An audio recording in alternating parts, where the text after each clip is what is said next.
Welcome to Srimurthy auto constructing. நாம் இப்போ எந்த வண்டி பார்க்கறோன்னா Ashok Leyland Dost LS model 2021. Owner ஒரே ஓனரு.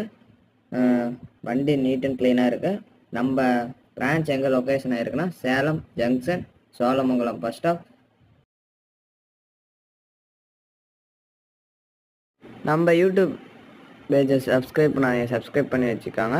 அப்போ நம்ம போகிற வீடியோலாம் உங்களுக்கு நோட்டிஃபிகேஷன் வரும்.